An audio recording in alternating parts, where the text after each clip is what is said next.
خب اولین نفر مدیره، جلوی دانش آموزان وحشتناک و جلوی والدین. خوش اومدین والدین گرامی. طرز برخوردش وقتی که والدین نباشه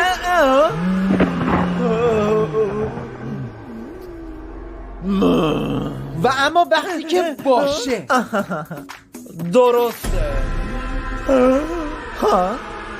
چقدر خوبه که دانش آموزان میتونن بدوند. بله بله این یه روزی میتونه استعداد بشه.